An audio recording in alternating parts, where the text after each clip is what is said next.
Hello students, first of all thanks to watch my this video and बहुत दिन बाद अब एक ये वीडियो मैं आपके लिए लेकर के आया हूँ जिसमें अब स्कूल तो खुल गए हैं जैसा आपको पता है।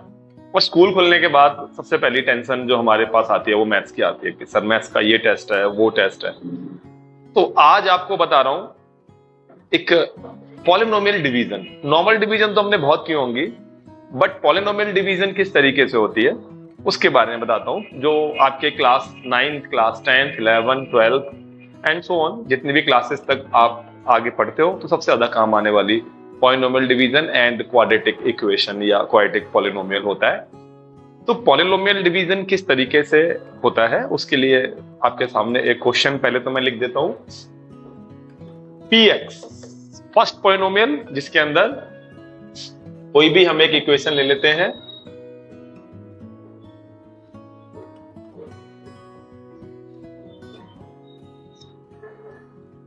अब इसको मैंने डिवाइड करना है किसी अनदर पॉलिनोमियल से यानी कि x+2 से। किससे डिवाइड करना है? x+2 से। This is polynomial division. अब पॉलिनोमियल डिवीजन के लिए नेचुरली बात है कि जो आपका डिवाइजर है वो तो इधर होगा एंड डिविडेंड उसको हम अंदर लिखते हैं।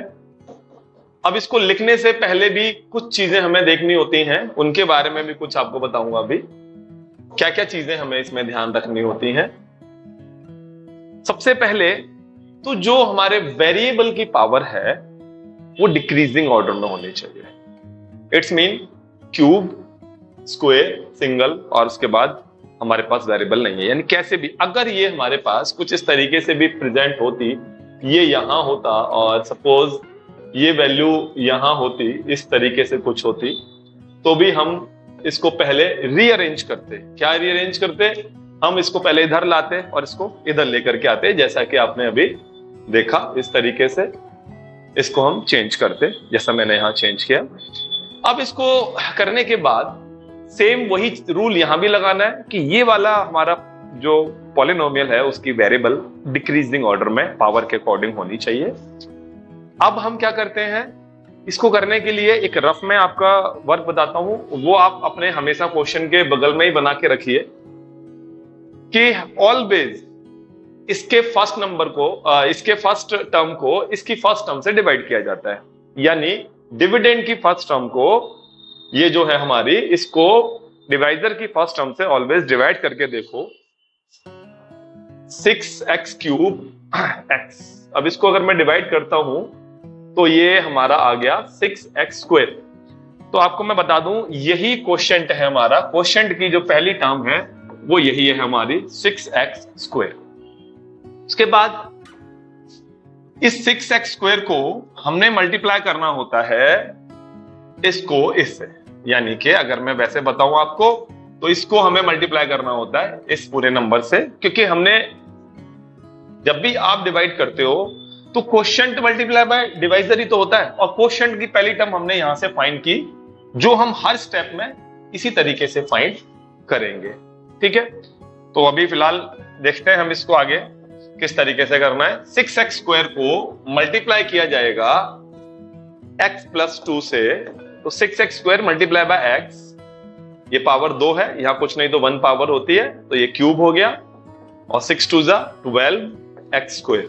तो ये नंबर हमारे पास आया, क्या आया? दो टर्म आई 6x³ प्लस 12x² और ये इस तरीके से हमने इसको लिख दिया। अब एक बात तो हमेशा ध्यान रखना, ये जो डिवाइड होती है इसमें हम टर्म वाइज इसको जो है कैंसिल करते जाते हैं। जब तक हम इसको एलिमिनेट नहीं करेंगे तब तक हमारा आंसर नहीं आ सकता। तो सबसे पहले अब हमने क्यूब को एलिमिनेट कर दिया और साइन चेंज करना होता है, क्योंकि जब आप नॉर्मल डिवाइड भी करते हो तो उसमें आप क्या करते हो? माइनस करते हो ना यहां पर ला करके। जैसे बता देते हैं, सपोज आप 45 को 8 से डिवाइड कर रहे हो तो 8 5 40, आप क्या करते हो? रिमाइंडर लिखते हो ना ऐसे करके, तो इनको माइनस ही तो करते हो। वही चीज हमने यहां भी करनी है।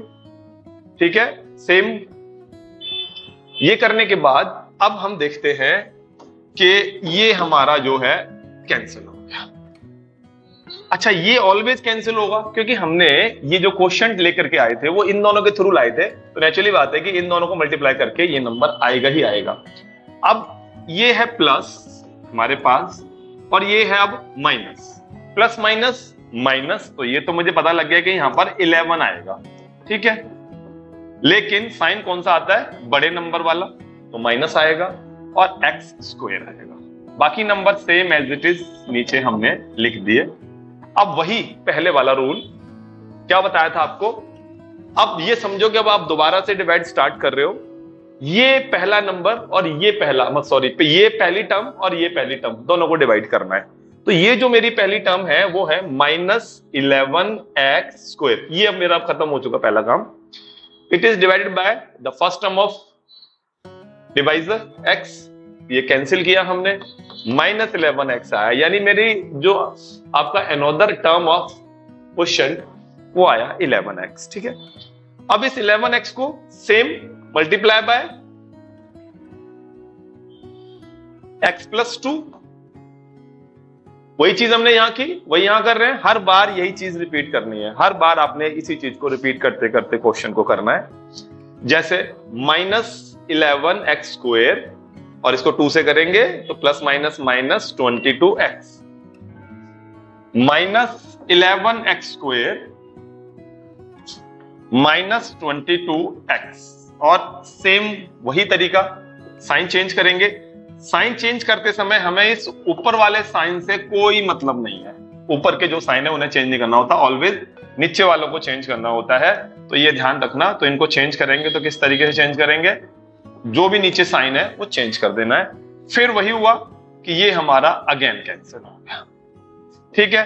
अब कैंसिल करने के बाद ये प्लस है, माइनस है और ये प्लस है, प्लस माइनस माइनस माइनस करेंगे तो 22 में से 5 जाएगा, 17 बचेगा। साइन कौन सा आएगा, बड़े नंबर वाला। अब बड़ा नंबर है हमारे पास 22, तो प्लस ही बचेगा, प्लस को लिखने की जरूरत नहीं होती, अब पीछे रह गया है 2। अब मेरे को फिर वही काम करना है, तीसरी बार सेम चीज रिपीट करनी है।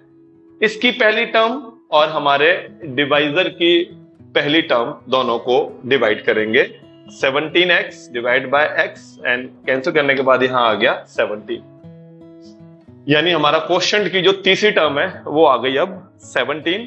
और अब 17 को मल्टीप्लाई करेंगे x+2 से, तो we will gate 17x and 34, तो ये आ गया हमारे पास 17x + 34।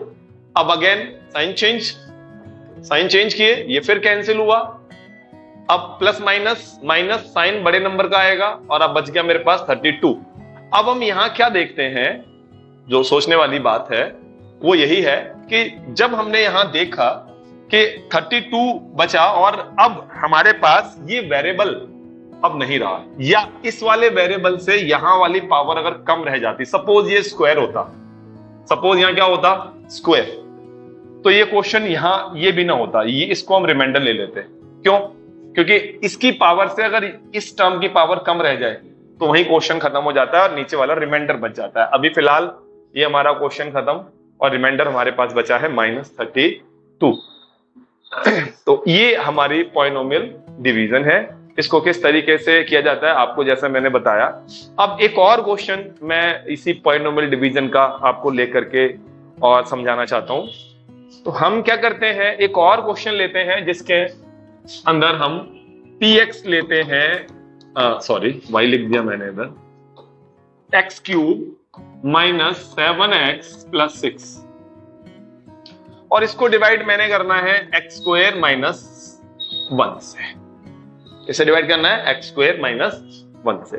तो किस तरीके से डिवाइड करेंगे, जैसा आपको बताया था सेम तरीका, x³ -7x + 6 को डिवाइड करना है x² - 1 से।